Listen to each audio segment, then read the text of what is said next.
ले आओ, राष्ट्रगान वहाँ किताब के पीछे पन्ने पर लिख कर तुरंत ले आओ, समय नहीं है मेरे पास और हम बैठ के रजिस्टर करें। तो हम बच्चे को लिखने के लिए ही शुरुआत से देती है उसको। अब जब तक बच्चा हमारा सुनना, बोलना और पढ़ना नहीं कर रहा है और डायरेक्ट लिखना कर रहा है, यहाँ ये बात नहीं कही गई है कि लिखना जरूरी नहीं है, लिखना जरूरी है।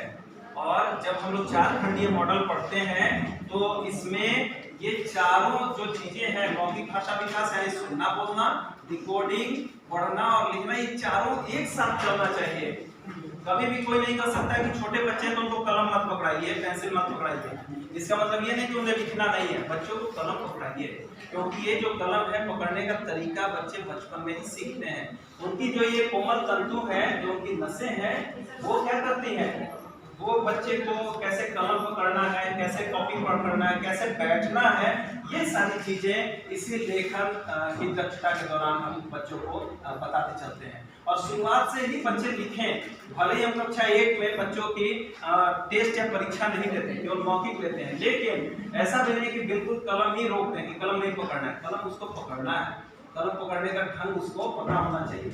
बहुत से लोग ऐसे होते हैं जो जीवन भर ऐसे कलम पकड़ लेते हैं और बहुत से लोग ऐसे होते हैं जो ऐसे कलम पकड़ लेते हैं। तो लेखन या राइटिंग, इसमें भी बिल्कुल जैसे हम लोग पढ़ने के जो स्टेप्स थे उसी तरह लेखन में भी है। पहला जो है वह है उभरता लेखन।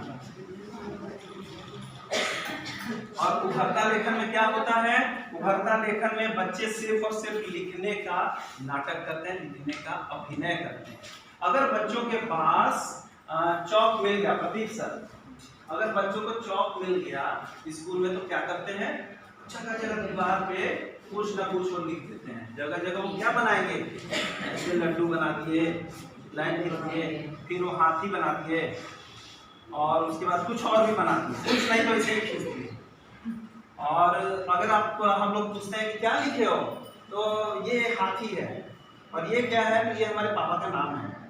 यानी वो उसकी जो उभरता लेखन है, चौक हाथ में आया नहीं, उसका उभरता लेखन छटपटाने लगता है। और सबसे अधिक कहाँ लिखता है बच्चा, दीवार पे लिखता है, दीवार पे लिखता है और इस दरवाजे के पर्दे के पीछे लिखता है।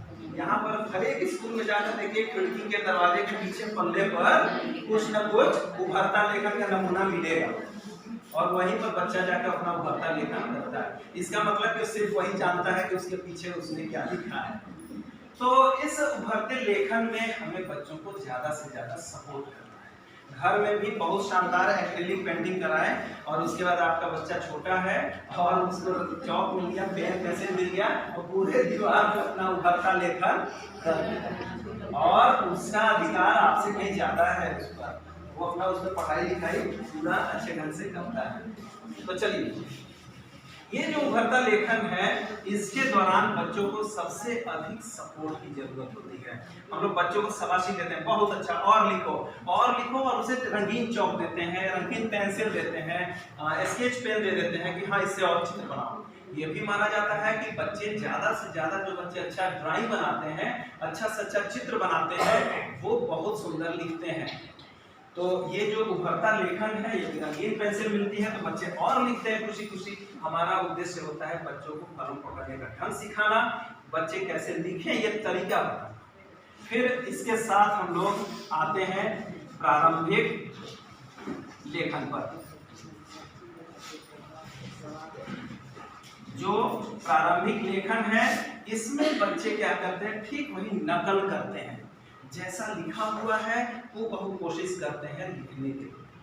अगर वो सही से डिकोडिंग किए हैं, अगर सही से वो पढ़ने की क्षमता में आ रही है, तो जब ये नकल करेंगे तो सही सही नकल करेंगे, क्योंकि उनके सामने वो प्रिंट बार बार आया। जब हम लोग डिकोडिंग सीख रहे थे उस समय ऐसा था कि हम लोगों को चार्ट बना देना है और इस पर कई वर्ड ऐसे, कई शब्द ऐसे लिख देने हैं जिसमें वो प्रिंटेड चीजें, जैसे म है तो म की मात्रा इसमें बहुत आयत हो, क है तो बहुत से क लिखे हो, बच्चे उसमें जाएंगे गोला बनाएंगे।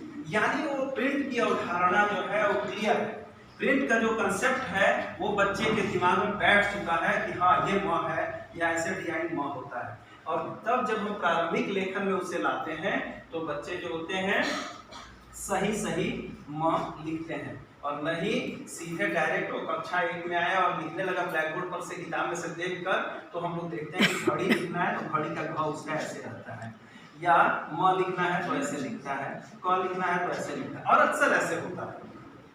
तो स्टेप बाय स्टेप चलने में यही फायदा है। तो प्रारंभिक लेखन के बाद जो तीसरा आता है हमारे पास, वह है मध्यवर्ती लेखन।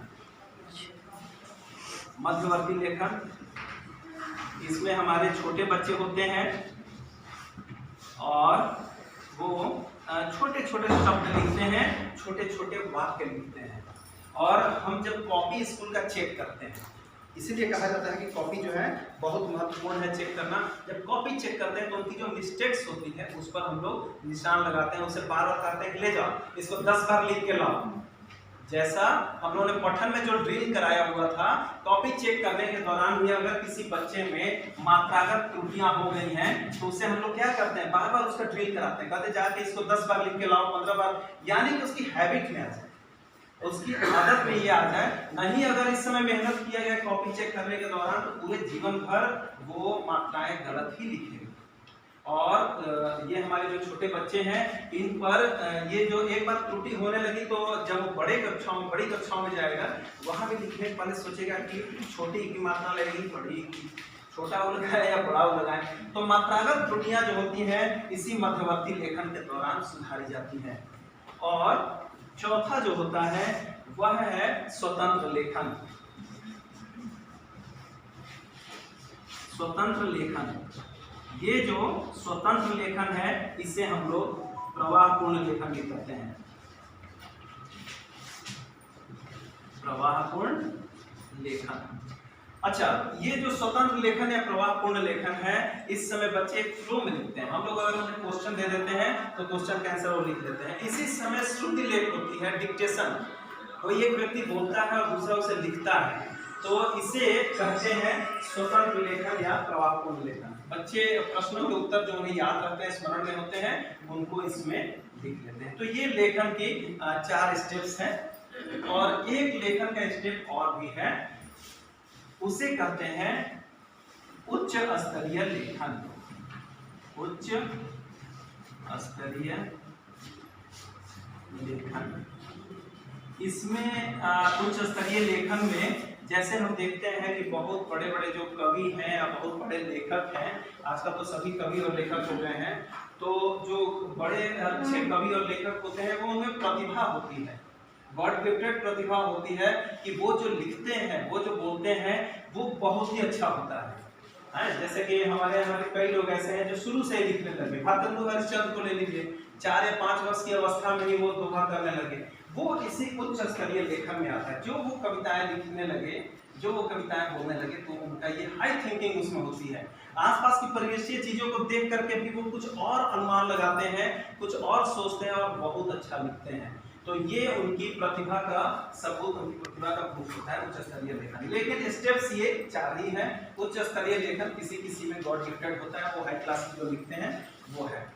तो ये हमारे आज के सिलेबस में था। सबसे पहले हम लोगों ने जाना कि भाषा क्या है और भाषा कितने रूप होते हैं, लिखित और मौखिक। और भाषा जो लिखित और मौखिक है उसमें सुनना, बोलना, पढ़ना, लिखना, जो इसकी 4 मूलभूत दक्षताएं हैं, इनको हम लोगों ने क्रम से जाना। फिर इसके बाद हम लोग आए कि संतुलित भाषा शिक्षण पद्धति क्या है।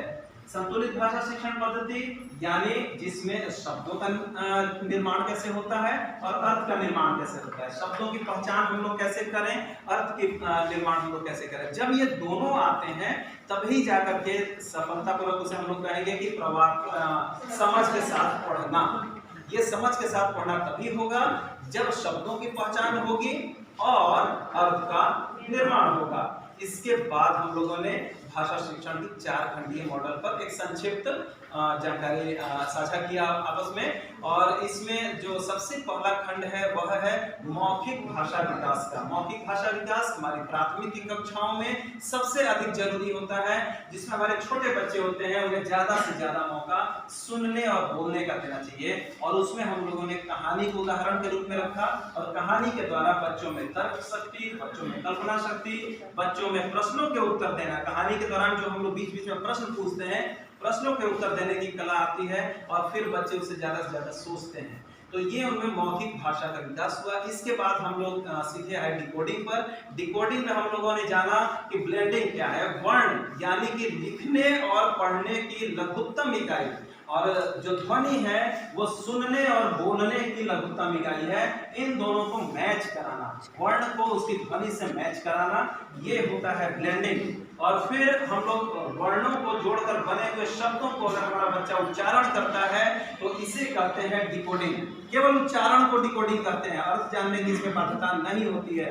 डिकोडिंग में शुद्ध रूप में उच्चारण करना और एक फ्लो में उच्चारण करना शामिल है। इसके बाद हम लोग पठन पर आए और पठन में हम लोगों ने जाना कि पढ़ना किसे कहते हैं। पढ़ना अर्थात समझ के साथ पढ़ना।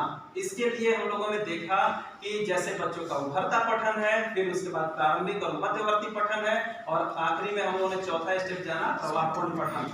इसकी स्ट्रेटजी क्या हो सकती है कि हम लोग आदर्श पठन से और बच्चे के स्वतंत्र पठन तक कैसे पहुंचते हैं। उसमें मैं करूं, हम सब करें, तुम करो, तुम सब करो और तुम करो, ये स्ट्रेटजी के 4 स्टेप्स थे।